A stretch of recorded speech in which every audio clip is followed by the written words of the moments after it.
Alors, bienvenue sur le site du réseau Cybersavoir. La première page qu'on va explorer dans ce tutoriel, c'est la page d'accueil.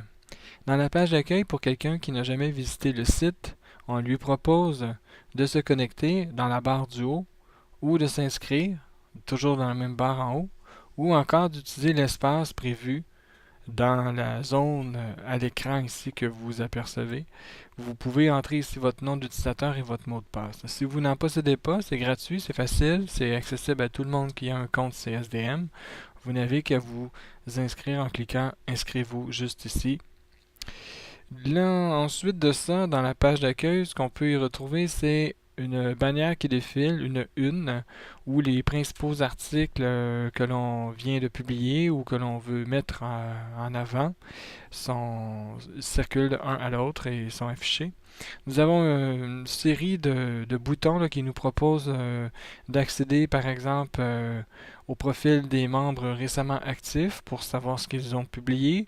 On a ici quelques photos de Flickr, des liens vers les grands dossiers, dont principalement l'information sur le tableau blanc interactif, ainsi que quelques articles en vedette. Nous avons également une petite liste des derniers fichiers partagés qui sont situés juste à gauche, ainsi qu'une boîte de questions, de suggestions, de demandes spéciales ou de demandes de contact pour l'administrateur. Vous avez une question, vous avez un problème, vous pouvez l'entrer ici et envoyer un message. L'administrateur du site le recevra.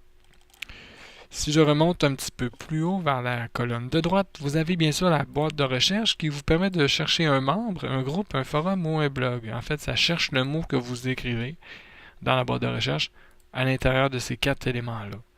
Vous avez également aussi la liste des groupes. Le premier que vous devriez visiter, c'est le centre d'aide ou encore l'École Cybersavoir phase 1. Ces deux groupes-là permettent aux membres, dans le fond, au niveau du centre d'aide, les membres du site, de poser leurs questions et aussi donc d'obtenir du soutien et de l'accompagnement. Dans le cas des enseignants ressources du projet Cybersavoir, le groupe École Cybersavoir phase 1 a été créé spécialement pour eux. Dans le cas déjà intéressé à la formation de TBI, nous avons ici un bouton qui vous mène vers le groupe TBI ainsi qu'à la formation en ligne sur le tableau blanc interactif.